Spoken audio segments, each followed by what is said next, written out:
प्यारे बच्चों, मैं आशीष अग्रवाल आप सभी का स्वागत करता हूं विद्या क्लासेस में। कैसे हैं प्यारे बच्चों आप सभी? उम्मीद करते हैं कि आप सभी स्वस्थ होंगे, घर पर होंगे और अच्छे होंगे। तो बच्चों, 12th क्लास की फिजिक्स में आज हम जो स्टार्ट करने वाले हैं बच्चों, आपका 12th क्लास की फिजिक्स में से पहले का अगर हम बात करें बच्चों, तो आपका फिजिक्स में जो सेकंड खंड था, आपका खंड है, उसके अंदर आपकी यूनिट बच्चों पहली यूनिट हो चुकी थी। इसके अंदर हमारे 2 चैप्टर आते थे जो 13 नंबर के थे। ठीक है बच्चों, आज जो खंड है अगर हम बात करते हैं, यानी कि पार्ट जो हमारा सेकंड होता है फिजिक्स में, ठीक, तो उसके अंदर जो हमारी यूनिट नंबर 2 होगी, यूनिट नंबर 2 विकिरण तथा द्रव्य की दैत प्रकृति, dual nature of radiation and matter. ठीक है, तो ये बच्चों यूनिट आपकी है और इस यूनिट के अंदर आपका एक चैप्टर आता है और ये जो यूनिट आपकी है बोर्ड के एग्जाम में इसमें से 6 मार्क्स का आपका आने वाला है। ठीक है, तो इंपॉर्टेंट यूनिट है आपकी और ये इंपॉर्टेंट चैप्टर आपका है ये वाला। ठीक है, कितने मार्क्स का आएगा बच्चों? आपका मैक्सिमम मार्क्स जो आपके होंगे वो 6 मार्क्स का इसमें से बोर्ड के एग्जाम में आएगा ही आएगा। और ये चैप्टर बच्चों इतना इंपॉर्टेंट है कि इस यूनिट के अंदर केवल एक ही चैप्टर है। ठीक है, एक ही चैप्टर हमारे पास में है और एनसीईआरटी के अकॉर्डिंग बच्चों अगर बात करते हैं तो इस चैप्टर का नंबर जाएगा आपका 11। ठीक है, और यूनिट में हमारा जो चैप्टर जाएगा वो केवल एक ही जाएगा। ठीक, जो यूनिट का नाम है बच्चों हमारा वही आपका चैप्टर का नाम है। ठीक है, विकिरण तथा द्रव्य की दत्त प्रकृति, due nature of radiation and matter. ठीक, तो बोर्ड के एग्जाम में काफी इंपॉर्टेंट चैप्टर आपका है और इस चैप्टर को बच्चों हम 3 लेक्चर में खत्म करेंगे। अगर आप ये तीनों लेक्चर कंप्लीट कर लेते हैं बच्चों, तो बोर्ड के एग्जाम में आपके 100% 6 नंबर तो आ ही जाएंगे। ठीक है, इसमें आपको न्यूमेरिकल देखने होंगे, डेरिवेशंस देखने होंगे। ठीक है, और एमसीक्यू क्वेश्चंस को ध्यान से इसको देखा जाएगा। तो चलिए बच्चों स्टार्ट करते हैं आज का हमारा पहला चैप्टर। इस यूनिट का जो चैप्टर नंबर 1 है आपका, वैसे एनसीईआरटी के अकॉर्डिंग जब हमारा चैप्टर जाएगा वो 11 जाएगा, विकिरण तथा द्रव्य की दत्त प्रकृति। आइए बच्चों, चलिए बच्चों आइए देखते हैं।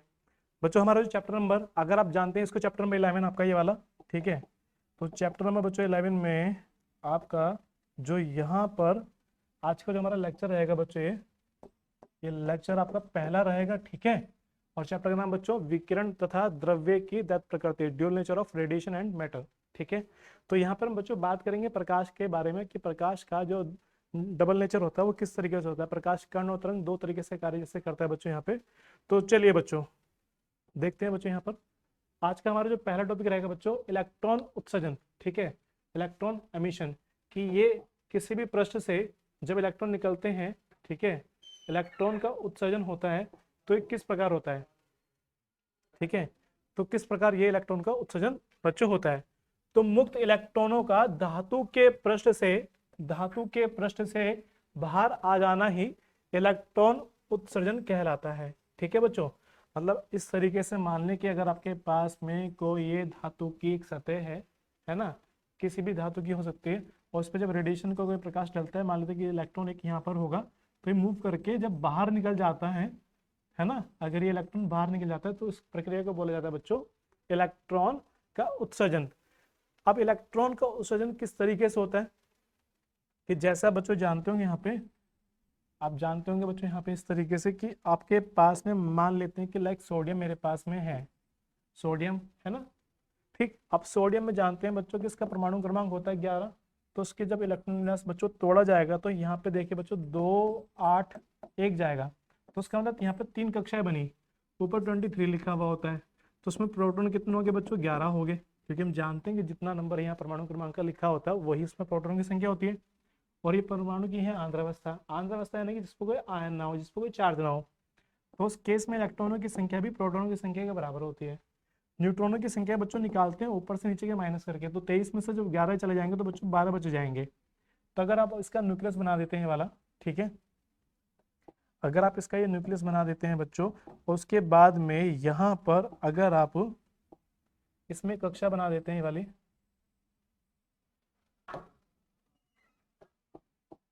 अगर इसमें आप ये वाली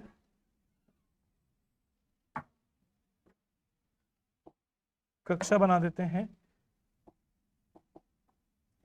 इस तरीके से, मान लें कि ये पहली कक्षा हो जाएगी बच्चों। ठीक है, उसके बाद मान लेते हैं कि वाली दूसरी कक्षा हो जाएगी। ठीक है, ये वाली मान लेते हैं बच्चों तीसरी कक्षा हो जाएगी।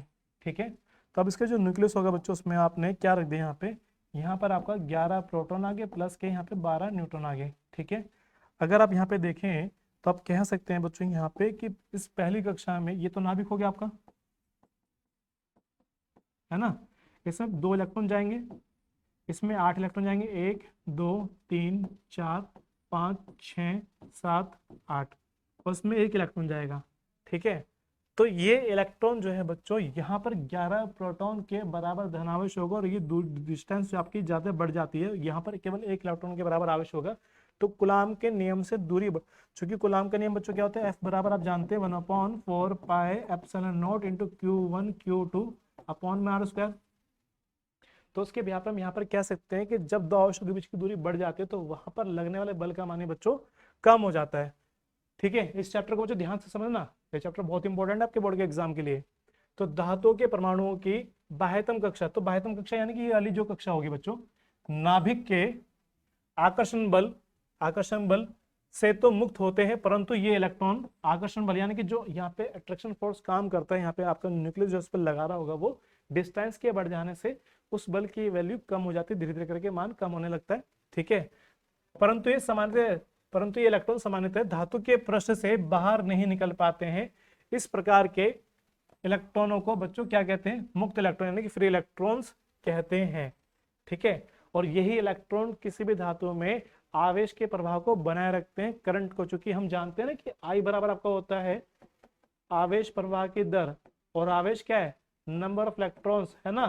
तो जब किसी धातु में मुक्त इलेक्ट्रॉन गति करते हैं तो यानी कि आवेश बहता है, और आवेश के बहने से बच्चों उस सर्किट में आपकी धारा बहने लगती है, ठीक है। तो यहाँ पे बच्चों बात आपके समझ में आ पा रही है, तो सर्किट में धारा आपकी बहने लगती है। तो किसी भी धातु में आवेश का बहना हुआ या धारा का बहना हुआ वो मुक्त इलेक्ट्रॉनों के माध्यम से ही संभव हो पाता है, ठीक है। तो आपको बात समझ आ गई कि मुक्त इलेक्ट्रॉन बच्चों यहाँ पर क्या रहे होंगे। चलिए अब आगे चल लेते हैं। अगर हम बच्चों बात करते हैं कि प्रकाश विद्युत उत्सर्जन, ठीक है, तो उसमें बच्चों होता क्या है, इसमें किस तरीके से काम करता है, तो आप यहाँ पे देख सकते हैं यहाँ पे कि हमने मान लिया कि आपके पास में एक यहाँ पर धातु का गोला होगा इस तरीके से, ठीक है। आपने मान लिया यहाँ पर धातु का गोला है, और यहाँ पर एक बड़ी प्लेट लगी हुई है, ठीक है। ये इस तरीके से एक प्लेट लगी हुई है, यहाँ पर एक प्लेट लगी हुई है, ठीक। और उसके बाद में आप इस सर्किट को पूरा करते हैं। जैसे आप इस सर्किट को पूरा करते हैं तो देखिए बच्चों क्या होगा, आपने सर्किट को पूरा किया, ठीक है। तो पूरा किस तरीके से किया जाएगा, ठीक। तो ये वायर हमने मान लेते निकाल ली है, ठीक है। अब उसके बाद में इस सर्किट को पूरा करने के लिए यहाँ पर एक सेल को लगाया जाएगा, एक सेल को लगाया जाएगा, ठीक है। चलिए सेल भी लगाएंगे, ठीक। और दूसरा यहाँ पर बच्चों क्या होगा, एक एमीटर लगाया जाएगा, एक एमीटर लगाया जाएगा, ठीक है। अब इस सर्किट को पूरा करते हैं। जैसे बच्चों आप यहाँ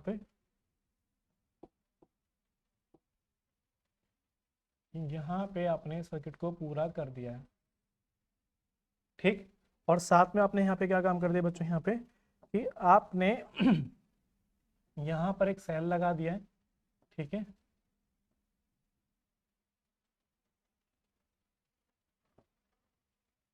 ये आपने मान लेते एक बैटरी लगा दी है। तो आप जानते हैं बच्चों कि यहाँ पे जो बैटरी लगाई है कि बड़ी प्लेट प्लस को रिप्रेजेंट करती है, छोटी प्लेट माइनस को रिप्रेजेंट करती है। तो उस बिहार पे बच्चों हम यहाँ पर कह सकते हैं कि आपकी ये अगर आपके पास में ये वाला एमीटर है ए, यानी कि जिसमें धारा नापी जा सकती है, तो ये वाली जो रोड रहेगी आपकी प्लस की हो जाएगी। इसको हम बोल सकते हैं प्लेट P2 कह सकते हैं, और इसको प्लेट यहाँ पे P1 कह सकते हैं बच्चों यहाँ पे। और ये पूरी प्लेट माइनस की हो जाएगी। क्यों माइनस की क्यों हो जाएगी, क्योंकि ये वायर माइनस से कनेक्टेड है, ठीक है। लेकिन ये बच्चों इस पे जुड़ा हुआ नहीं है, तो इसका मतलब इस सर्किट में कोई धारा यहाँ पर बह नहीं सकती है। इस सर्किट में कोई धारा यहाँ पे बच्चों बह नहीं सकती है।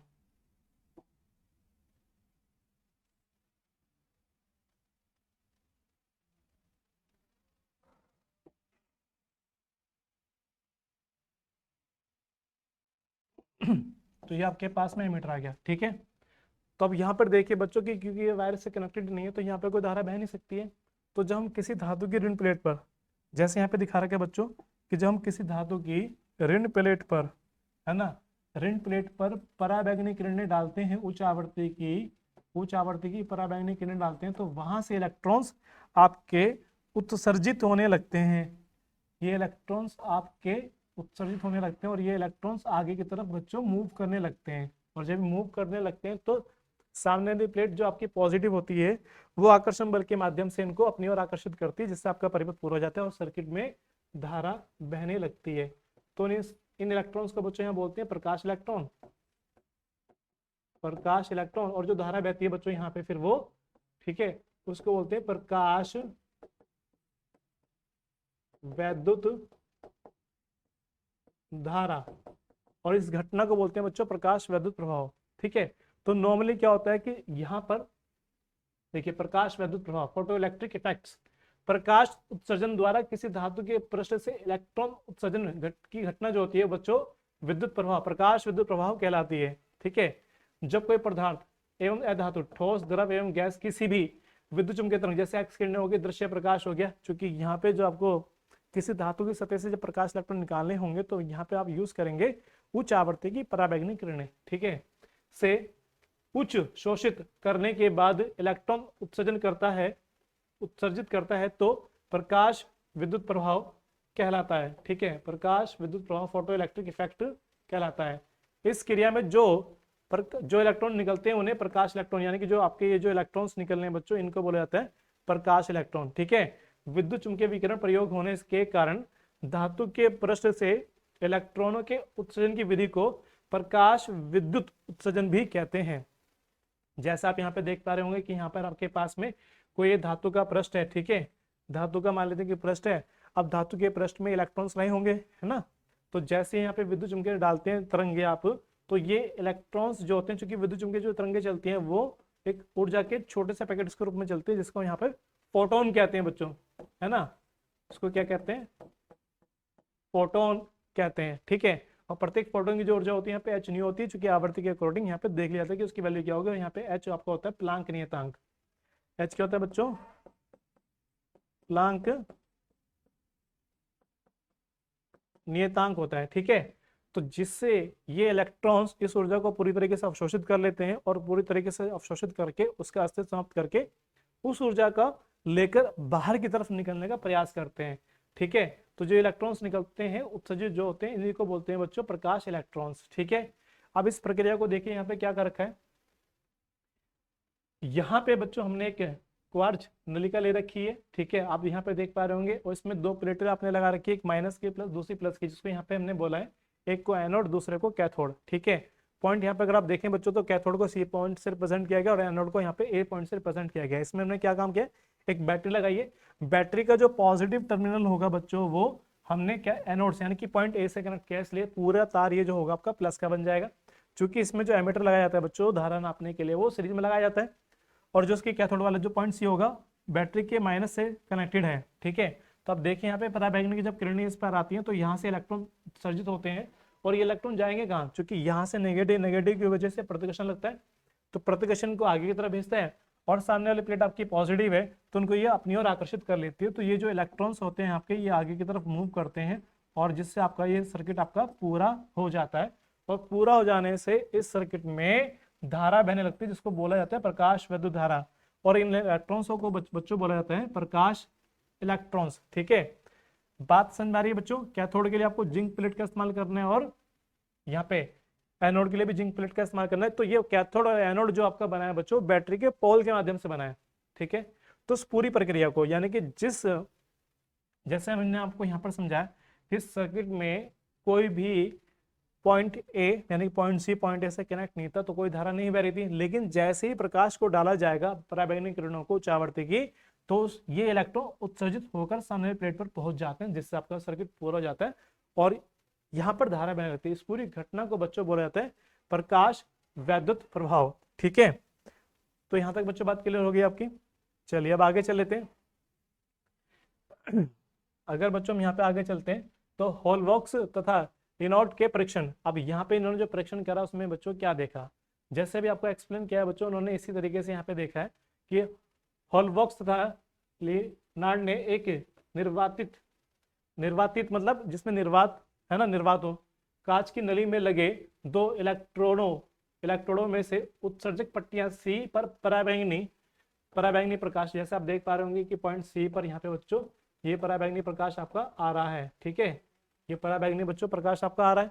ठीक, के अनुसार चित्र नंबर 3 में दिखा रखा है इलेक्ट्रॉन के मध्य विभवांतर आरोपित किया जाता है और परिपथ में धारा प्रवाहित होती है। जैसे ही पराबैंगनी किरणों विकिरणों को रोक दिया तो धारा का प्रवाह भी बंद हो जाता है। जैसे ही इन किरणों को रोक देंगे बच्चों तो यहाँ से इलेक्ट्रॉनों का उत्सर्जन बंद हो जाएगा और इलेक्ट्रॉनों का उत्सर्जन जैसे ही बंद हो जाएगा तो आपका सर्किट बच्चों आपका जो बन रहा था वो टूट जाएगा और जैसे ही टूट जाएगा तो धारा बहनी बंद हो जाएगी। ने एक ऋणात्मक आवेशित जिंक प्लेट को एक विद्युत दर्शी से जोड़कर प्लेट को पराबैंगनी प्रकाश से प्रकाशित किया तो पाया कि प्लेट उदासीन हो जाती है। जब इस उदासीन प्लेट को पराबैंगनी प्रकाश से प्रकाशित किया जाता है तो प्लेट धनावेशित हो जाती है तथा धनावेशित प्लेट को पराबैंगनी प्रकाश से प्रकाशित किया गया तो इस पर धनावेश की मात्रा बढ़ने लगती है। ठीक है, धनावेश की मात्रा बच्चों धीरे धीरे करके बढ़ने लगती है। ठीक, तो यहां तक बच्चों बात आपकी क्लियर हो जाती है। चलिए आगे चल लेते हैं। तो उपरोक्त परीक्षण से यह स्पष्ट होता है कि जब धात्विक सतह पर जब धात्विक सतह यानी कि पॉइंट जो आपका सी वाला है बच्चों वाला, जब धात्विक सतह पर पराबैंगनी प्रकाश आपतित होता है ना,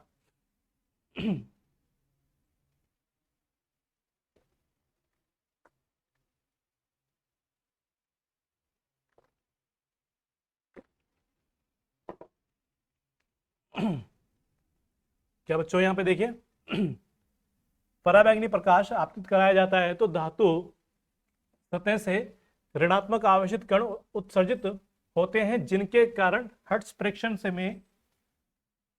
फ्रिक्शन में स्पूलिंग की दर बढ़ जाती है ना। स्पूलिंग की दर यानी कि इलेक्ट्रॉनों के उत्सर्जन की दर आपकी बढ़ जाती है।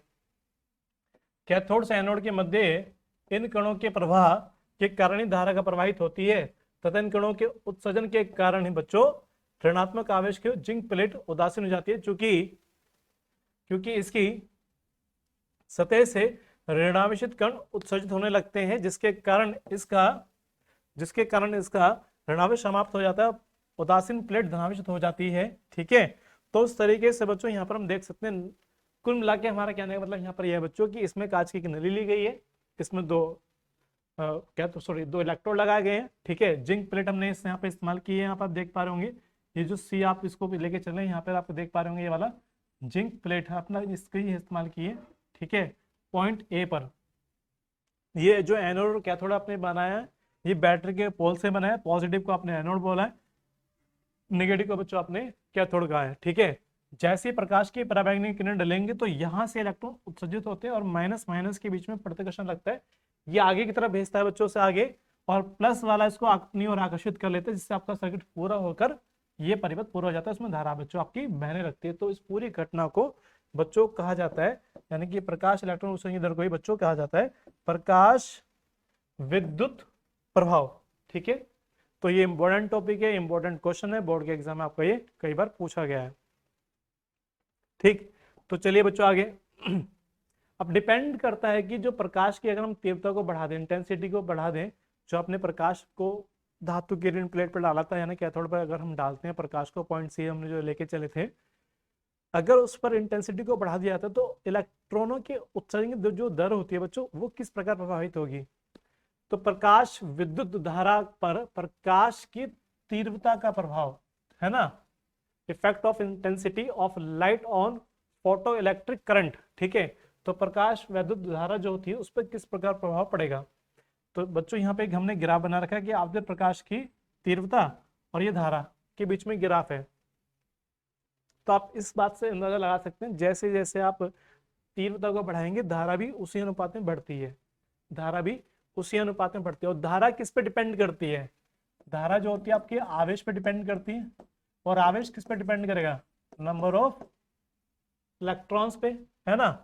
अब जितना ज्यादा इलेक्ट्रॉन्स होंगे उतनी ज्यादा आपकी धारा होगी। ठीक है, तो इलेक्ट्रॉन्स कैसे निकलेंगे, तो पहले एक बार यहाँ देख लेते हैं कि जब आपका पॉइंट वहां पर था ए को धन विभव पर रखकर कैथोड सी पर प्रकाश डाला जाता है तो उससे प्रकाश इलेक्ट्रॉन उत्सर्जित होते हैं। इन इलेक्ट्रॉनों के एनोड द्वारा आकर्षित जो पॉजिटिव आपके पॉइंट था उस पे द्वारा यहाँ पर आकर्षित कर लिया जाता है। जैसे अगर मान लो बच्चों बात करूं यहाँ पे आपसे, तो अभी बताएंगे आपको यहाँ पर ये वाला कि जैसे आपके पास में यहाँ पे डेरिवेशन, ये डायग्राम था ये वाला यहाँ पर आपके पास में,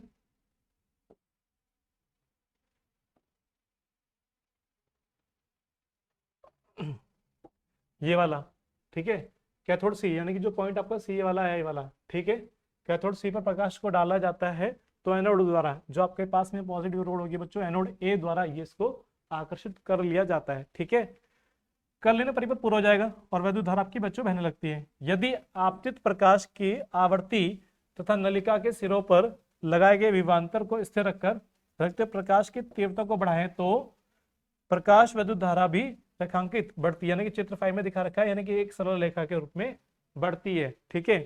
प्रकाश वैद्युत धारा कैथोड से प्रति सेकंड उत्सर्जित होने वाले प्रकाश इलेक्ट्रॉन संख्या के अनुक्रमणानुपाती होती है। तो अतः हम यहाँ पर कह सकते हैं बच्चों कि प्रकाश इलेक्ट्रॉनों के उत्सर्जन की जो दर होती है आपतित प्रकाश की तीव्रता के अनुक्रमणानुपाती होती है, यानी कि जैसे जैसे आप तीव्रता को बढ़ाएंगे तो उससे जो इलेक्ट्रॉन निकलने वाले होंगे उनकी संख्या बच्चों बढ़ जाएगी। मतलब इसको किस तरीके से समझ सकते हैं, अगर बच्चों हमारे पास में ऐसा मान लें कि यहाँ पर कोई धातु की प्लेट है, ठीक है। अब यहाँ पर एक माध्यम लेके चलते हैं इस तरीके से बच्चों, अगर हम यहाँ पे एक माध्यम लेके चलते हैं, ठीक। अब यहाँ पे हमने एक माध्यम ले लिया है और यहाँ पे कोई एक रोशनी ले ली, सूरज को अगर हम मान के चलते हैं इस तरीके से, तो मतलब इंटेंसिटी को मैं किस तरीके से समझाने की कोशिश कर रहा हूँ बच्चों, आपको वो देखिए कि यहां से प्रकाश आया, ठीक है। यहां से बच्चों प्रकाश आया तो इसमें जो इलेक्ट्रॉन्स थे ये फोटॉन्स के रूप में आया, एच न्यू, है ना। तो यहाँ पर दूसरा वाला प्रकाश आया इस तरीके से, तो देखिए इंटेंसिटी यहाँ पर कम थी तो इसने मान लो दो इलेक्ट्रॉन, दो रेखाएं आई, तो यहाँ से बच्चों दो इलेक्ट्रॉन ये और ये एक साथ एक ही समय निकल जाएंगे, ठीक है। तो इंटेंसिटी का मतलब क्या है, इंटेंसिटी बढ़ाने का। अब इंटेंसिटी जैसे मान लेते हैं बच्चों हमने बढ़ाई यहाँ पर आपकी, तो उसमें क्या होगा कि यहाँ पर इसको और थोड़ा सा रास्ता मिल जाएगा, ठीक है।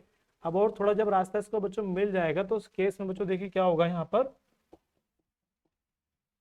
उस केस में देखिए बच्चों क्या होगा, तो यहां से प्रकाश आपका उसी समय एक यहां पर आएगा, एक यहां पर आ जाएगा, एक यहां पर आ जाएगा, एक यहां पर आ जाएगा।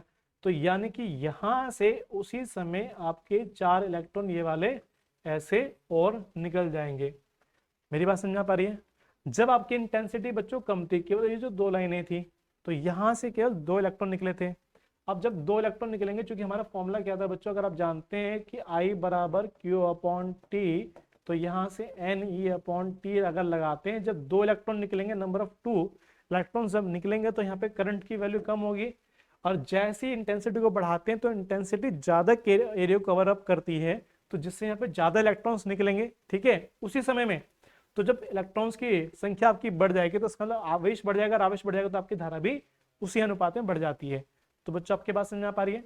तो इसका मतलब ये हो गया कि जैसे आप इंटेंसिटी को बढ़ाते हैं तो उस केस में इलेक्ट्रॉनों की जो संख्या आपकी उत्सर्जन की जो दर होती है वो बढ़ जाती है, ठीक है।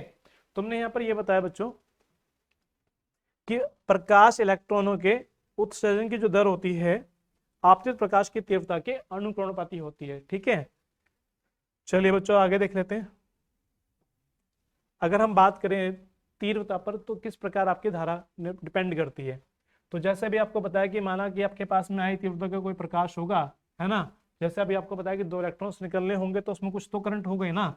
जैसे आपने तीव्रता को बढ़ा दिया तो नंबर ऑफ इलेक्ट्रॉन्स बढ़ जाएंगे। नंबर ऑफ इलेक्ट्रॉन्स जब बढ़ जाएंगे, चूंकि फॉर्मूला आपका क्या कहता है, I बराबर Q अपॉन टी, और यहाँ पे NE अपॉन में टी। तो जो तीव्रता बढ़ा देने से इंटेंसिटी जैसा आप इंक्रीज करेंगे तो उस केस में आपके इलेक्ट्रॉन्स बढ़ जाएंगे, इलेक्ट्रॉन्स बढ़ जाएंगे तो आपकी धारा का मान भी बढ़ जाएगा।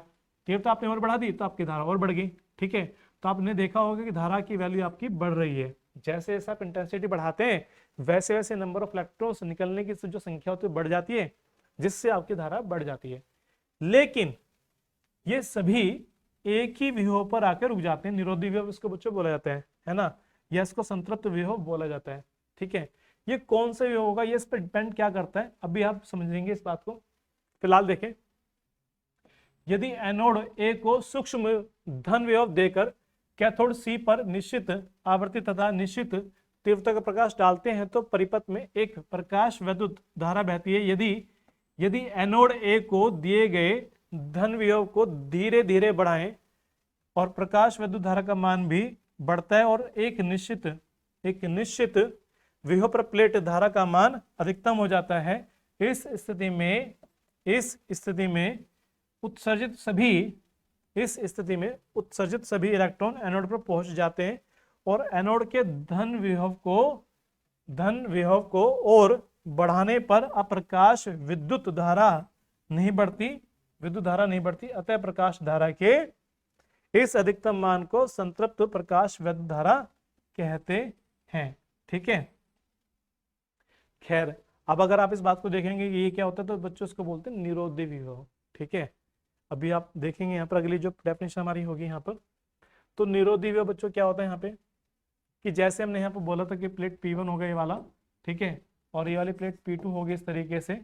तो निरोधी विभव का मतलब क्या है बच्चों यहाँ पे कि जैसे आपने देखा अगर आपके पास में I तीव्रता का कोई प्रकाश था तो उसको रोकने के लिए यहाँ पे निरोधी विभव V0 का आपने इस्तेमाल किया, क्योंकि विभव यहाँ पे 0 था, यहाँ पे माइनस में बढ़ेगा इस केस में, और आगे बच्चों यहाँ पे प्लस में बढ़ेगा। ठीक है, अगर आपने तीव्रता को बढ़ा दिया 2I कर दिया, ठीक है, तो धारा का मान बढ़ेगा। ये धारा का मान यहाँ पे बढ़ गया बच्चों, धारा का मान यहाँ बढ़ गया। ठीक है, लेकिन यहाँ पर अगर हम देखते हैं तो अगर आप देखेंगे इस बात को यहाँ पे तो निरोधी विभव दोनों के लिए एक ही है। तो मतलब क्या है कि प्लेट P1 के सापेक्ष P2 के उस ऋण विभव को अगर हम इसको भी बच्चों नेगेटिव विभव देने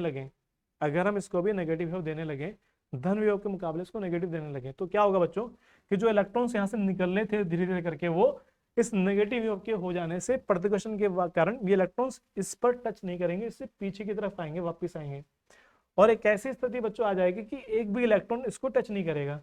जब एक भी इलेक्ट्रॉन इसको टच नहीं करेगा तो यानी कि परिपथ पूरा नहीं होगा, और जब परिपथ पूरा नहीं होगा तो उस केस में कोई धारा आपकी नहीं बहेगी, यानी कि उस विभव को जिसके अंतर्गत परिपथ में धारा का मान शून्य हो जाता है उस विभव को बोलते हैं बच्चों निरोधी विभव, संतृप्त विभव।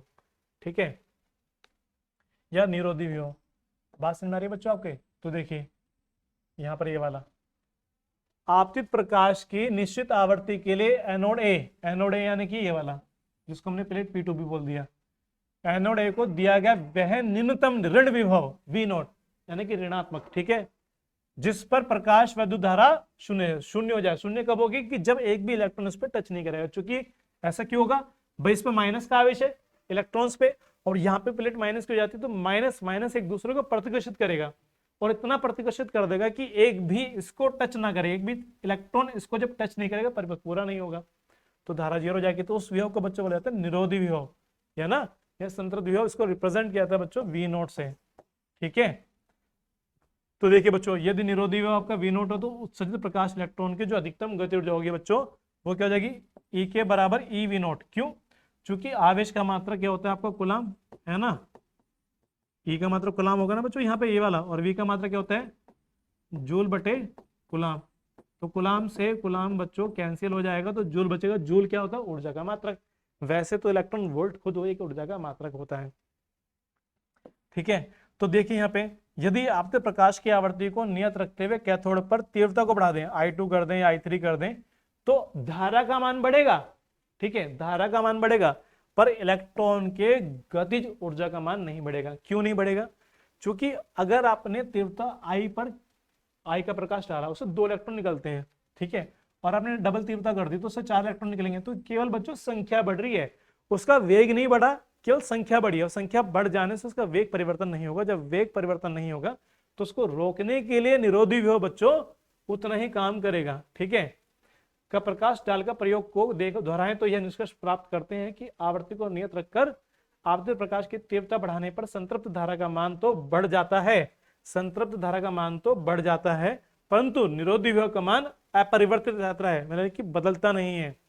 प्रकाश इलेक्ट्रॉनों की अधिकतम गतिज ऊर्जा आपतित प्रकाश की तीव्रता पर निर्भर नहीं करती है। यह बड़ा इंपॉर्टेंट क्वेश्चन है बच्चों, कई बार एमसीक्यू में पूछ लिया जाता है कि आपतित प्रकाश के मतलब इलेक्ट्रॉनों के अधिकतम इलेक्ट्रॉनों के जो उत्सर्जन की जो दर है या गति ऊर्जा जो है बच्चों वो आपतित प्रकाश की तीव्रता पर तीव्रता पर निर्भर करती है नहीं करती, तो आप बताएंगे बच्चों तीव्रता पर निर्भर वो नहीं करते, क्योंकि तीव्रता बढ़ाने से केवल संख्या बढ़ती है। संख्या के बढ़ जाने से बच्चों धारा का मान बढ़ता है, लेकिन गति ऊर्जा का मान नहीं बढ़ता। ठीक है, तो चलिए बच्चों आगे, अगर बच्चों हम आगे बात कर लेते हैं तो यहाँ पे देखेंगे निरोधी विभव पर आपतित विकिरण की आवर्ती का प्रभाव। लेकिन अगर आप आवर्ती को बढ़ाते हैं बच्चों, तो आवर्ती के बढ़ा देने पर आपकी जो ऊर्जा है वो बच्चों बढ़ जाती है, क्योंकि आवर्ती क्या है, जैसे हम जानते हैं कि जो प्रकाश चलता है वो एच न्यू के माध्यम से चलता है। एच तो फिक्स है, इसकी वैल्यू होती है 6.6 इंटू 10 की पावर माइनस के 34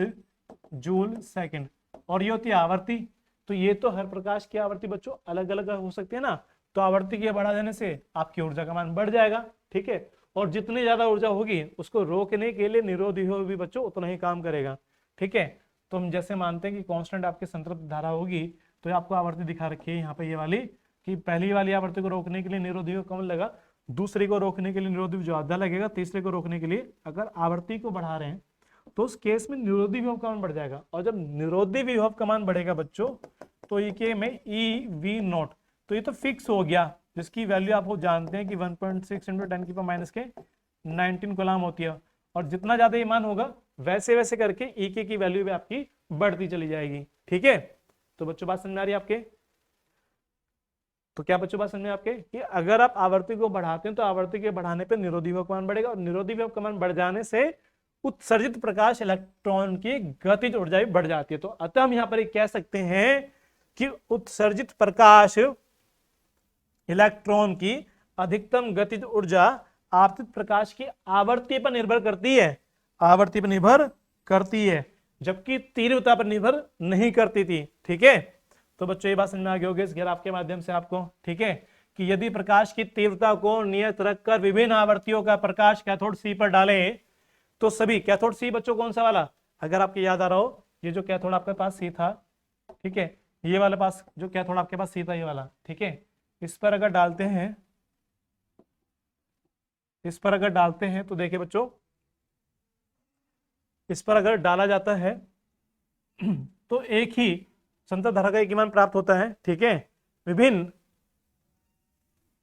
निरोधी विभव का मान भिन्न भिन्न प्राप्त होता है। आपतित प्रकाश की आवृत्ति जिस तरीके से बच्चों बढ़ती है उस तरीके से आपका निरोधी विभव का मान भी प्राप्त होने लगता है। ठीक है, अतः स्पष्ट है कि आपतित प्रकाश की आवृत्ति जितनी अधिक होती है, उत्सर्जित प्रकाश इलेक्ट्रॉनों को रोकने के लिए उतने ही ऊंचे निरोधी विभव की आवश्यकता होती है, और जितने ऊंचे निरोधी विभव की आवश्यकता होगी तो उस केस में उसकी गतिज ऊर्जा भी बच्चों उतने ही ज्यादा होगी।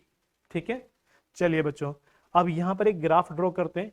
ग्राफ आपका जो बच्चों ड्रॉ होगा बच्चों वो अधिकतम गतिज ऊर्जा ई के, ठीक है, अधिकतम गतिज ऊर्जा ई के और प्रकाश की आवृत्ति पर ये ग्राफ आपको ड्रॉ किया गया है। ठीक है, तो उस ग्राफ से बच्चों में स्पष्ट होता है कि अगर ये न्यू नोट अगर आप देख रहे हो, ये एक मिनिमम आवृत्ति होगी जिसपे कम से कम ई के की वैल्यू आपकी कितनी होगी बच्चों, 0 होगी। 0 का मतलब कि एक ऐसा प्रकाश जो किसी धातु की सतह पर डलता है और उससे इलेक्ट्रॉन को निकाल देता है, परंतु उसकी गतिविधि 0 होती है, पर सतह से तो बाहर आ ही जाएगा ना।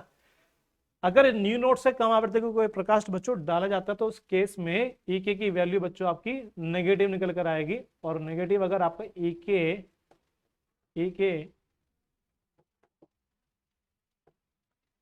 ई के अगर आपका नेगेटिव हो जाता है तो उसके केस में धातु की सतह से कोई भी इलेक्ट्रॉन नहीं निकलेगा।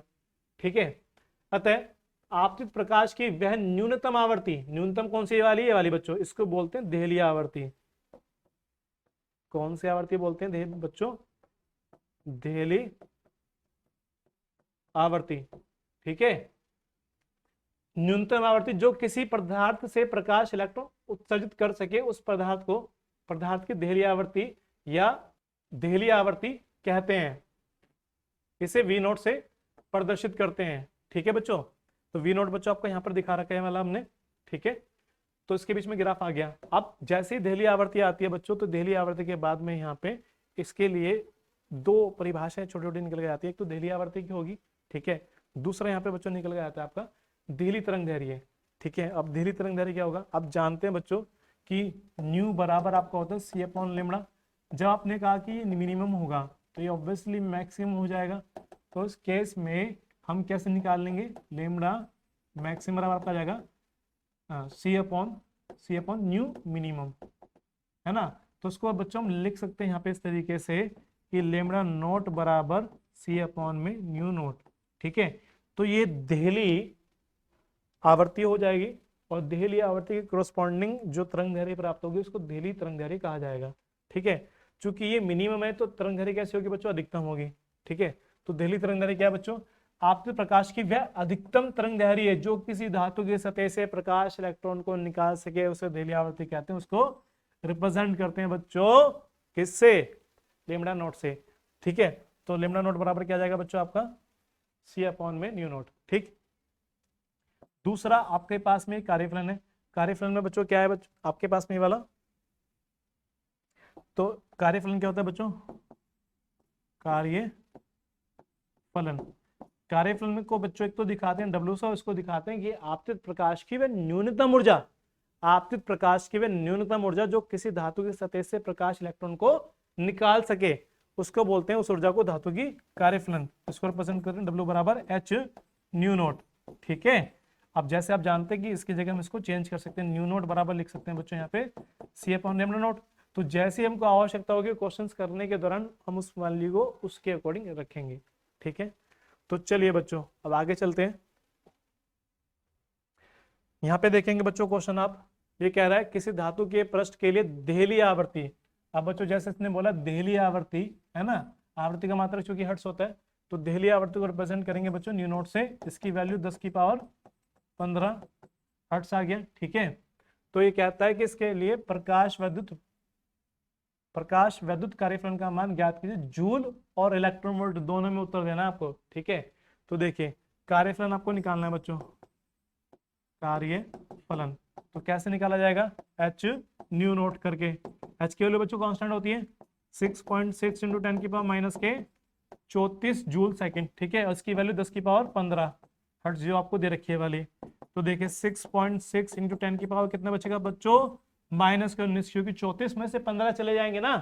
तो जो आपके पास ये आंसर आया है ये जूल में, ये आपका आंसर है जूल में। ठीक है, अब आपको बच्चों अगर इलेक्ट्रॉन वोल्ट में बताना है तो इलेक्ट्रॉन वोल्ट में बताने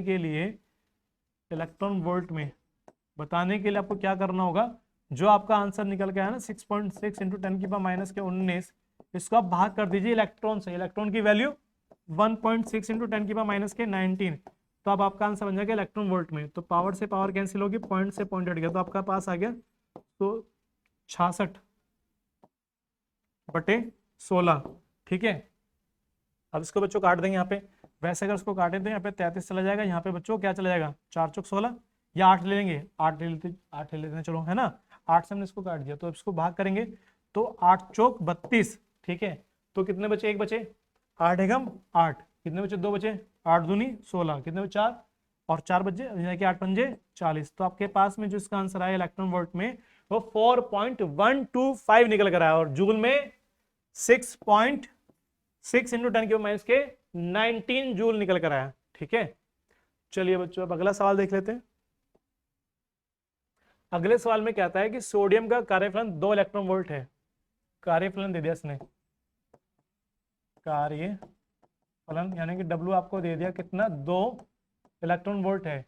तो ज्ञात कीजिए कि क्या 7000 एंगस्ट्रॉम तरंग दैर्घ्य का प्रकाश उसके सतह से प्रकाश इलेक्ट्रॉन उत्सर्जित कर सकता है नहीं कर सकता। तो यदि जो आपने तरंग दैर्घ्य ली है, इस तरंग दैर्घ्य के करस्पॉन्डिंग अगर हम कोई ऊर्जा निकालते हैं, वो ऊर्जा या तो 2 इलेक्ट्रॉन वोल्ट या 2 से ज्यादा निकल के आ जाती है, तो इसका मतलब होगा कि वो सतह से प्रकाश इलेक्ट्रॉन को उत्सर्जित कर सकती है। अगर 2 से कम आती है, 2 इलेक्ट्रॉन वोल्ट से कम आती है, तो कोई भी इलेक्ट्रॉन नहीं निकलेगा। ठीक है, बात समझ में आ रही है आपके। तो देखते हैं बच्चों, 7000 एंगस्ट्रॉम तरंग दैर्घ्य के संगत जो ऊर्जा होगी तो क्या निकल कर आएगी, ऊर्जा निकल कर आएगी आपकी एच न्यू, और न्यू दे नहीं रखा है। ठीक है, ये तो आपको दे रखा है ना लेमड़ा, यानी कि आपको क्या दे रखा है बच्चों, यहाँ पे लेमड़ा दे रखा है कितना, 7000 एंगस्ट्रॉम। इसको जब मीटर में बदलेंगे तो कितना आएगा, 7000 गुना 10 की पावर माइनस के 10 मीटर, तो कितना आएगा 7 गुना 10 की पावर माइनस के 7 मीटर आ जाएगा, क्योंकि 3 पावर आपकी कम हो जाएगी यहाँ पे बच्चों, ये 10 लिखा हुआ है। ठीक है, यहां तक बच्चों बात समझ में आ रही है। तो उसके बाद में इसको चेंज कर लेंगे, क्योंकि आप जानते हैं कि न्यू बराबर आपका होता है सी अपॉन लेमडा। तो आपके पास में आ गया एच सी अपॉन में लेमडा, और अगर इसमें स्मॉल ई से ही भाग कर दें तो अब आपके पास जो आंसर आएगा वो इलेक्ट्रॉन वोल्ट में आएगा। अब आपको देखना है कि जो इलेक्ट्रॉन वोल्ट में वैल्यू निकल कर आती है वो 2 आती है, 2 से ज्यादा आती है, 2 से कम आती है। अगर ये मान जो आपका 2 आ गया या 2 से ज्यादा आया तो निकलेगा इलेक्ट्रॉन, अगर 2 से कम आए तो कोई भी इलेक्ट्रॉन आपका धातु की सतह से उत्सर्जित नहीं होगा। ठीक है, तो चलिए बच्चों देख लेते हैं वैल्यू रखें। तो वैल्यू होते हैं 6.6 इंटू 10 की पावर माइनस के 34, सी का मान 3 गुना 10 की पावर बच्चों 8। ठीक है, इसका मान कितना आ जाएगा यहाँ पे 7 गुना 10 की पावर माइनस के 7, और ये की वैल्यू 1.6 इंटू 10 की पावर माइनस के 19। ठीक है, तो चलिए बच्चों अब देख लेते हैं सॉल्व करके इसको कि वैल्यू कुछ कटती है या नहीं कटती है। ठीक है, तो देखें, तो पहले तो इस पॉइंट से यहाँ पे हमने पॉइंट को हटा लिया। ठीक है, तो जब यहाँ से यह पॉइंट हट गया आपका, तो वैल्यू आपके पास में बच्चों क्या बच जाती है, एक तो यहाँ पे बच गया 66, यहाँ पे बच गया आपके पास में 3, यहाँ बच गया 7, यहाँ बच गया 16। ठीक है, पावर चेक करेंगे, 34 में से 8 गई, कितनी बची बच्चों माइनस के 26, 19 और 7 कितनी होगी 19 और 7 26 होगी, माइनस के 26, तो इसका मतलब ये भी कैंसिल हो गया। ठीक है, अब इसको बच्चों आपको भाग करके देखना है, तो अगर इसको यहाँ से भाग कर लेते हैं तो इसको जब काटेंगे तो 33 बार यहाँ जाएगा, यहाँ पर जाएगा 8 बच्चों आपका। ठीक है, तो 33 या 99 हो जाएगा, तो आपके पास में 99 बटे में 7 8 56 आ जाएगा। तो 2 तो बच्चों तब आता है जब 56 दूनी 112 होता है, तो इसका मतलब ये तो कम ही कम आएगा, तो 1 पॉइंट समथिंग कुछ आएगा, है ना। तो मतलब मान के चलें कि अगर इसको 1 पॉइंट समथिंग यानी कि 7 मान लेते हैं, अगर हम यहाँ पे 1.7 मान लें कि इलेक्ट्रॉन वोल्ट होगा, तो ये जो मान निकल कर आया बच्चों आपका वो तो 2 से कम निकल कर आया है ना। तो इसका मतलब क्या हो गया, इसका मतलब हो गया बच्चों अतः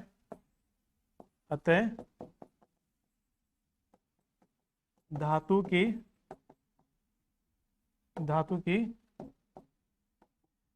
सतह से कोई भी प्रकाश इलेक्ट्रॉन उत्सर्जित नहीं होगा। ठीक है, तो बच्चों आपको बस समझ में आया यहाँ तक। ठीक है बच्चों, तो चलिए बच्चों आज के लिए बस इतना ही, मिलते हैं आपसे नेक्स्ट वीडियो नेक्स्ट लेक्चर में। इस लेक्चर को बच्चों आपको बहुत ध्यान से समझना और पढ़ना है। ठीक है, चलिए बच्चों आज के लिए धन्यवाद।